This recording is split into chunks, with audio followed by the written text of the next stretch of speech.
Hello friends, हमारे YouTube channel ST with MP राज में आपका स्वागत है। फ्रेंड्स, आज हम पढ़ने वाले हैं आतंकवाद पर निबंध, जो क्लास 12th के लिए बहुत ही महत्वपूर्ण निबंध है। यह हर साल पूछता रहता है। यदि आप इस निबंध को बुक में, विद्या में, अवतार में देखते हैं तो आपको ये बहुत ही बड़ा मिलेगा। तो इसे हम बहुत ही सहज व सरल भाषा में लिखे हैं। यदि आप इस प्रकार लिखेंगे तो आपको पूरे में पूरे मार्क्स मिल जाएंगे। तो चलिए फ्रेंड्स, हम इसे पढ़ते हैं। तो हम सर्वप्रथम क्या करेंगे, हेडिंग डालेंगे आतंकवाद समस्या और समाधान। हेडिंग डालेंगे, उसके बाद हम लिखेंगे रूपरेखा। इसके बारे में लिखेंगे कि क्या क्या हमें हेडिंग डालना है। तो रूपरेखा में लिखेंगे प्रस्तावना, आतंकवाद के कारण, भारत में आतंकवाद, आतंकवाद के अंत का उपाय, उपसमाहार। तो हम पहला नंबर जो हेडिंग डालेंगे वो क्या डालेंगे, प्रस्तावना। क्या लिखेंगे, प्रस्तावना। इसके बारे में हम जानेंगे कि आतंकवाद क्या है।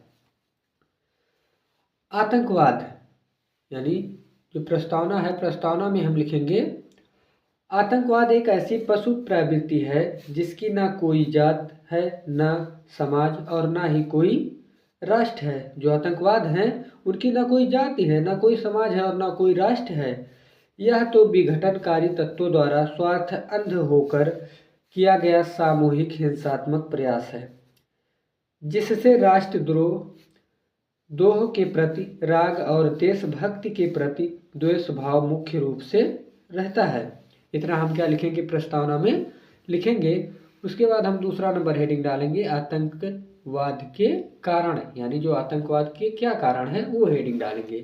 दूसरा नंबर क्या डालेंगे, आतंकवाद के कारण। इसमें लिखेंगे अंतर्राष्ट्रीय प्रगति की दौड़ में प्रत्येक राष्ट्र एक दूसरे के प्रगति पर पथ पर पत्थर रखना चाहता है। यानी जो अंतर्राष्ट्रीय प्रगति की दौड़ में एक देश दूसरे देश के विकास को क्या करना चाहता है, रोकना चाहता है।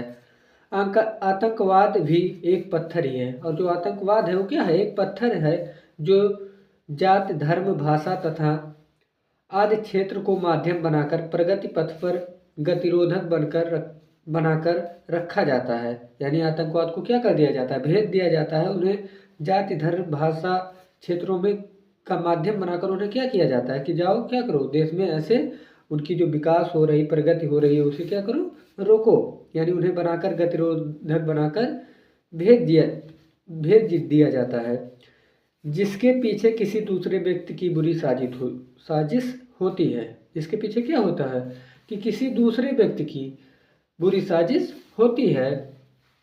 अब हम तीसरा नंबर हेडिंग डालेंगे भारत में आतंकवाद। क्या डालेंगे, भारत में आतंकवाद। इसमें लिखेंगे हमारे देश में आतंकवाद दिन प्रतिदिन बढ़ता जा रहा है। और भारत में क्या हो रहा है, दिन प्रतिदिन आतंकवाद बढ़ता जा रहा है। आज भी ऐसे कुछ कश्मीरी कुपुत्र हैं जो खाते यहाँ का है और गाते दूसरे देश के हैं। पुलवामा हमले जैसे खतरनाक घटनाएं आतंकवाद की बढ़ोतरी को प्रकट करती है। कश्मीर के साथ साथ भारत के कई राज्य आतंकवाद की समस्या से पीड़ित हैं। यानी कश्मीर के साथ साथ भारत के कई राज्य जो आतंकवाद से क्या हैं, पीड़ित हैं। फ्रेंड्स, अब हम दूसरे पेज में चलते हैं। असम आज भी बोडो आंदोलन की आग में झुलस रहा है। सीमा पर होने वाली अधिकतर घटनाएं आतंकवादियों के कारण होती है। और जो सीमा पर क्या होती है, अधिकतर घटनाएं होती है वो आतंकवादियों के कारण होती है। फ्रेंड्स, अब हम चौथा नंबर हेडिंग डालेंगे आतंकवाद के अंत का उपाय। यानी इनकी अंत कैसे होगा वो हम हेडिंग डालेंगे। और उसमें लिखेंगे आतंकवाद के अंत के लिए हमें युद्ध स्तर पर जूझना पड़ेगा। युवा पीढ़ी को भटके रास्ते पर हैं। और जो युवा पीढ़ी है वो क्या है, भटके हुए रास्ते पर हैं। उन्हें विश्वास में लिया जाए। और उन्हें क्या किया जाए, विश्वास में लिया जाए और उनमें देश प्रेम की भावना भरी जाए। आतंकवाद के आश्रयदाता पर भी देशद्रोह का आरोप लगाकर कड़ी सजा दी जाए। यानी जो आतंकवाद के आश्रयदाता, यहाँ लिख लेना, आश्रयदाता हैं, उन पर भी देशद्रोह का क्या किया जाए, आरोप लगाया जाए और उन्हें कड़ी सजा दी जाए। प्रशासन को चुस्त दुरुस्त बनाया जाए। और जो प्रशासन है उन्हें क्या किया जाए, चुस्त दुरुस्त बनाया जाए और समुचित अधिकार दिया जाए, और उन्हें क्या किया जाए, समुचित अधिकार दिया जाए।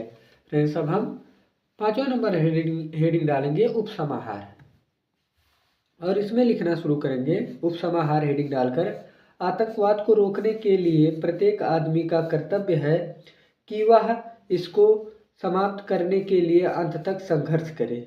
यानी जो आतंकवाद है उसे रोकने के लिए प्रत्येक आदमी का कर्तव्य है, क्या कर्तव्य है, कि इसको समाप्त करने के लिए अंत तक संघर्ष करें।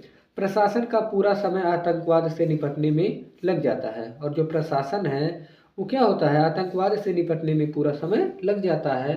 अतः यदि हम चाहते हैं कि हम और हमारा देश शांतिमय रहे, अहिंसा के पथ पर चले और अन्य देशों की भांति प्रगति करे, तो हम सबका यह कर्तव्य है कि हम आतंकवाद के खिलाफ आवाज़ उठाएं। यानी अतः यदि हम क्या चाहते हैं, हम और हमारा देश क्या रहे, शांतिमय रहे और अहिंसा के पथ पर चले, तो अन्य देशों की भांति क्या करें, विकास करें, तो हम सबको क्या करना होगा, हम सबका यह कर्तव्य है कि आतंकवाद के खिलाफ हमें आवाज़ उठाना चाहिए। तो आशा करते हैं ये वीडियो आपको पसंद आया हो। यदि पसंद आया हो तो चैनल को सब्सक्राइब कीजिए, लाइक कीजिए, और ये वीडियो दोस्तों के पास शेयर कीजिए। धन्यवाद।